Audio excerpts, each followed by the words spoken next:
Through the front pages first of all, though. Sunday Telegraph goes with that main policy drop of the day. Deadly smart motorways scrapped, which I'm sure will be music to your ears.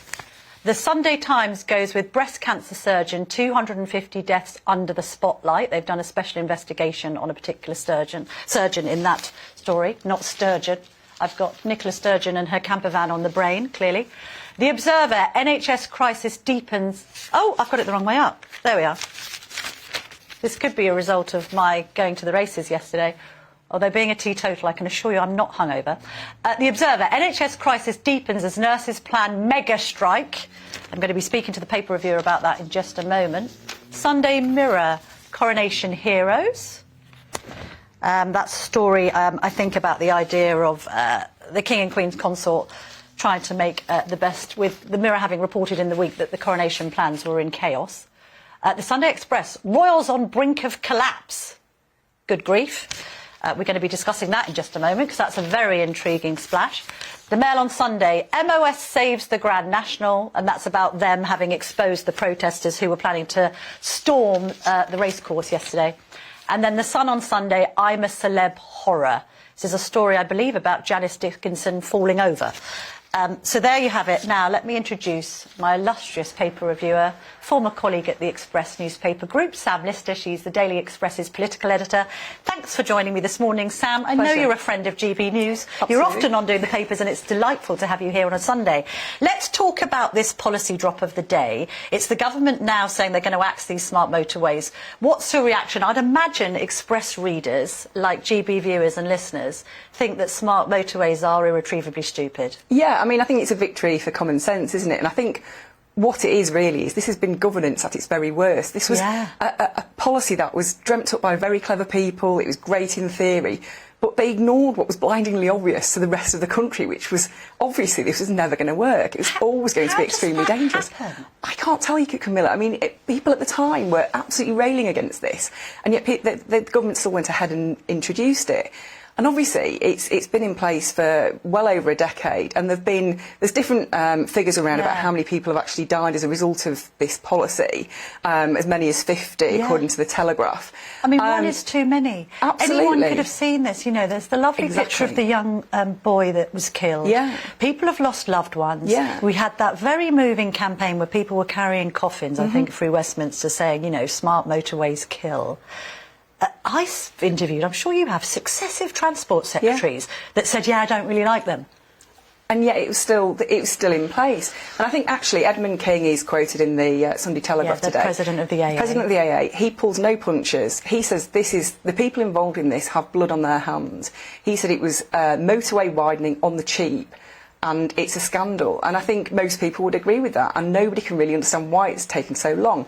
But Rishi Sunak, actually, to be fair to Rishi Sunak, during his leadership campaign, he did say this was something he wanted to do. Yeah. Obviously, now we're seeing this happen finally. This is. I mean, will it win him votes? I mean, it's kind of ticking something off the Tory bingo card, because it was something that people were increasingly irate about. We got a lot of letters to the Telegraph about it. Or will people think it's too little too late, I wonder? I mean, there is always that danger, isn't there? But I think actually it's just the right thing to do. And I think for the Prime Minister, it's almost irrelevant whether it's a vote winner. It's just the right thing to do. This is dangerous and people are dying and it needs to be stopped. So I've already interviewed Greg Hands because he came in for a pre-record. We're going to play the interview a little later at 10 o'clock on the show.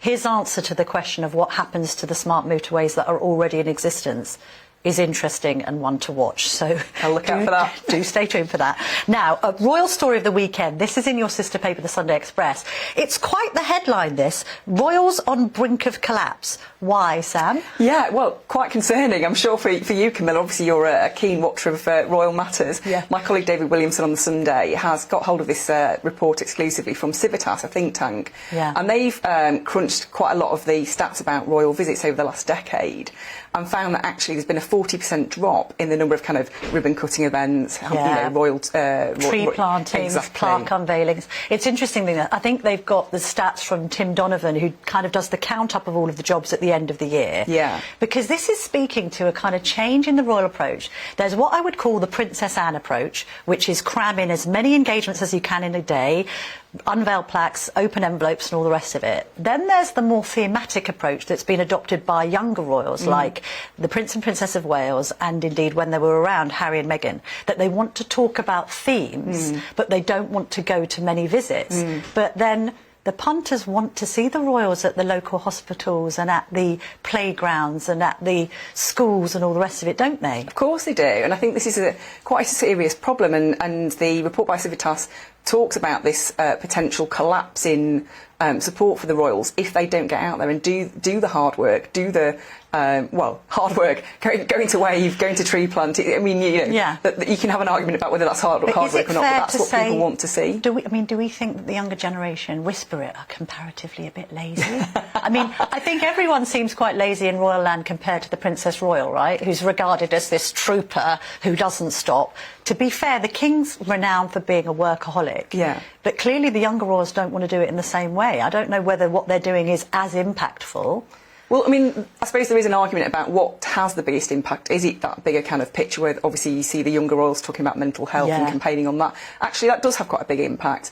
But if the numbers that have been looked at, if you look at how many visits there have been over the last decade, the King and the Princess Royal are responsible for 2/3 of those. 2/3? 2/3? Yes. God, I didn't between know that. them. And actually the Princess Royal obviously tops the King because she is the hardest working royal. And actually that is a huge number of visits on two people's shoulders. And the younger royals really need to kind of step up and start taking on some of those responsibilities. Briefly on that, are Express readers interested in the coronation? There's been some YouGov polling to suggest that there's a bit of disinterest. You know, there haven't been many applications for street parties. They are interested. Yeah, I mean, clearly our readers are just massive royalists, and there's an insatiable appetite for royal news. And, you know, we've had the royals on the front page for 3 days running this week because there is that demand for the latest updates on the coronation. So, yeah, certainly for our readers, it's a huge event. Harry's newly announced appearance is going to add a new dimension to the coverage. They're not fans of Harry, it's fair to say. I know, but he's the copy gift that keeps on giving, Indeed. ironically, so there you have it. Now, the Groundhog Day story, we call it that because it's Sean Linton's piece in the Sunday Times, a bloody battle tearing the nurses' union apart. What's going on there, Sam? Because it's weird, this. I mean, it's a real mess. Some nurses want to accept what the government's offered and some don't. Yeah. At the Express we've been very closely involved in talking to the Royal College of Nursing throughout this period of industrial action, because actually a lot of our readers were quite sympathetic to the nurses. They knew they'd had a tough time during the pandemic. They know that they're actually on quite low wages, and so there was quite a lot of sympathy, and actually more widely there was a lot of public sympathy, and it remained rock solid throughout that industrial action. But obviously, when the RCN went into those negotiations with the government, it was 3 weeks of very intense negotiations. The boss of the RCN, Pat Cullen, and the Health Secretary, Steve Barclay, they really managed to kind of get through lots of different aspects of working conditions as well as pay. And they came up with a deal that Pat Cullen at the time said she felt was worth putting to their members. She recommended it to their members. The members have rejected that. That's a big problem for her. Yes. But also what I think is very interesting and what we've kind of looked at on the Express is the fact that actually, when you drill down into the figures, only 3 in 10 nurses opposed the pay deal. 3 in 10 nurses overall because of the turnout. So the turnout was... so it's kind of skewed. It skewed the response. But are they saying, well, look, the junior doctors have asked for 35%, so we've been too modest. They obviously started on 19% and were kind of told, no, don't be ridiculous. Maybe they do see that they've got the public sympathy more than junior doctors who are considered to be better off, and indeed perhaps even teachers, because people are still angry about school closures during the pandemic. So what do they think then? Some of these nurses think that they've underplayed their hand. I think possibly, and always in unions you do get a kind of more hardline faction. But when you think about the low turnout and then how it translates to 3 in 10 nurses, most nurses were either, unconcerned and would just go along with it, or wanted to accept the deal.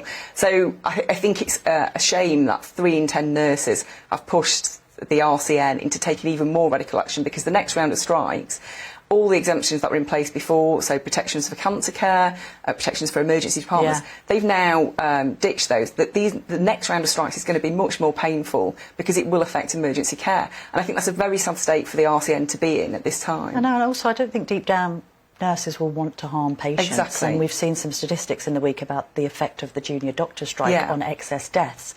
Those numbers aren't making for very comfortable reading. No. Let's talk about the picture story of the weekend, because of course it is the protesters at the Grand National. Weirdly, where I was, I didn't really didn't really see what was going on, because you're not watching the telly and you're not being informed of everything. You're just watching the track and trying to see your horses. Went and saw them in the paddock, and then obviously being led out into the field. And it's quite astonishing to watch how the Grand National starts, when it eventually did start.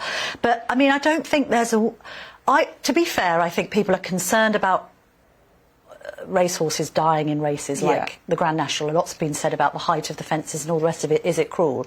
But I don't think they'll sympathise with the way these protesters have tried to raise awareness of this. Do you? No, and I think the Mail on Sunday, obviously they'd exposed this plot a couple of weeks ago, so it's amazing really that it even got as far as it did yesterday. But I think it's incredibly difficult for the police when you've got a crowd of 65, 70,000 people and 100 or so trying to infiltrate that. It is very difficult to completely keep on top of that. But I think the Mail on Sunday makes the point that they say it's the first step in the victory against these kind of woke protests. I think actually it does demonstrate a real sense of arrogance. 100 people think that their kind of self-righteous indignation is so important that they can ruin an event that 70,000 people want to actually turn up to. And by the way, people from all walks of life. You know, like I sat next to Jackie Stewart of all people yesterday, but at the same time, you know, it's a working people sport, racing, so it's very demographically diverse, I would suggest. Did you have a flutter? I didn't. Oh, sorry. And congratulations on your win. Thank you very much. I don't like to talk about it. I've only mentioned it twice already on this show. Sam Lister, thank you very, very much indeed for joining me this morning.